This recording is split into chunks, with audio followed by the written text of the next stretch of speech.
Inegavelmente, o Naruto clássico não era para criança, mesmo tendo a faixa etária de 12 anos de idade. E simplesmente cenas como essa do Gaara passavam no horário das 12 do meio-dia, de segunda a sexta, e o Silvio Santos pensava: é normal as crianças verem cenas como a do Orochimaru lambendo uma kunai e invocando um satanás. E essa época foi embora e não volta mais. E hoje em dia a criançada só quer saber de assistir YouTube Shorts, vídeos de Roblox. Mas na minha época eu assistia era Naruto dando um gancho no Neji ou ia brincar de bolinha de gude, que na minha cidade a galera chamava de biloca. Mas enfim, se você for parar pra pensar, os vilões de Naruto eram bizarros, pelo menos os da história principal, né? Não vamos contar os fillers não. Porque quem lembra quando o time 7, que pra quem não sabe, pelo amor de Deus, que é o Kakashi, o Sasuke, o Naruto e a Sakura, quando eles receberam uma das primeiras missões, que era escoltar o construtor de pontes até o País das Ondas. Logo no início da missão, o Naruto já fica se tremendo todinho de medo, com os dois ninjas aleatórios lá que aparecem pra tentar matar eles. E pra você ver, dois ninjas aleatórios que não é nem tipo um vilão realmente de Naruto, mas você já sentia que fora da Aldeia da Folha não era brincadeira de criança. O anime te passava uma sensação que o mundo ninja era muito perigoso. É tanto que um pouco mais à frente, Naruto e companhia encontram um dos vilões mais épicos de todo o anime. Sim, esse aqui pra mim é um dos vilões mais icônicos do Naruto clássico,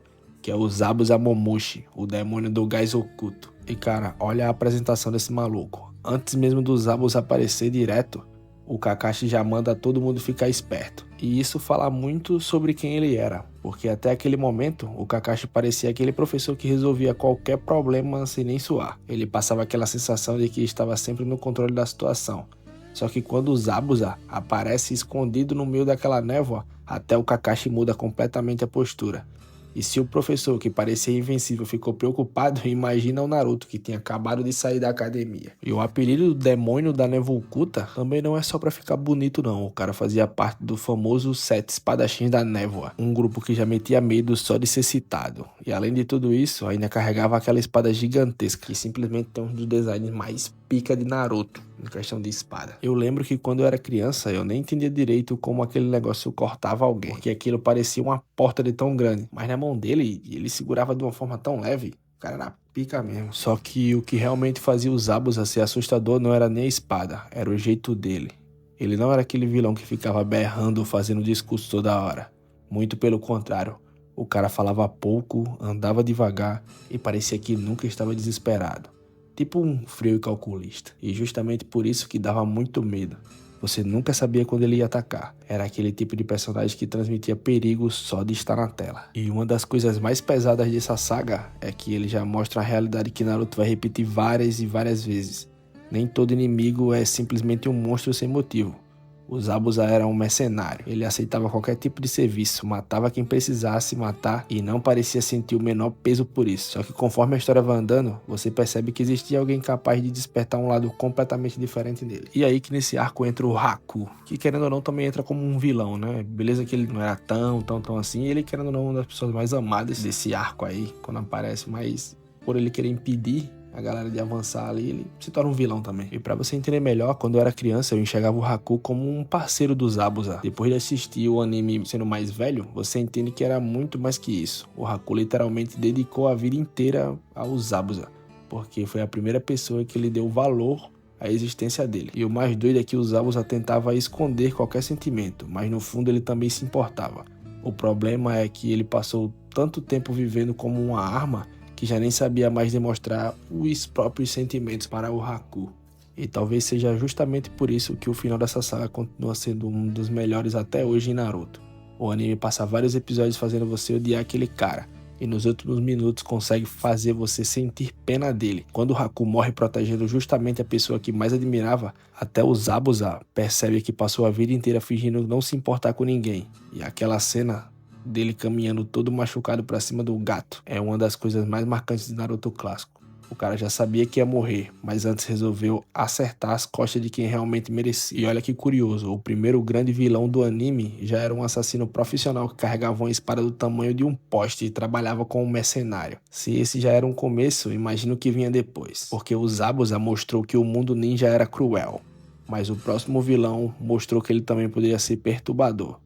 E eu acho que nenhuma palavra define melhor o Orochimaru do que essa. A primeira vez que ele aparece no Exame Chunin já dá uma sensação completamente diferente.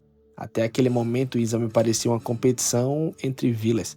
Tinha tensão? Tinha, mas ainda parecia um torneio. Aí simplesmente apareceu um cara com uma cara estranha, um sorriso que dava agonia e uma língua que parecia não ter fim. Na moral, aquilo ali parecia personagem de filme de terror. E o pior é que quanto mais você descobria sobre ele, pior ficava. Porque diferente do Zabuza, que era um assassino contratado, o Orochimaru fazia tudo na pura maldade, porque realmente acreditava que qualquer coisa era válida em busca de conhecimento e poder.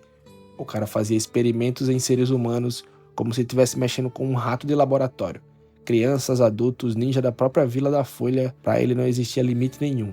Se aquilo ajudasse nas pesquisas dele, já era motivo suficiente dele matar ou fazer qualquer atrocidade. E eu acho que justamente isso fazia ele ser tão assustador. Você nunca conseguia prever até onde ele iria.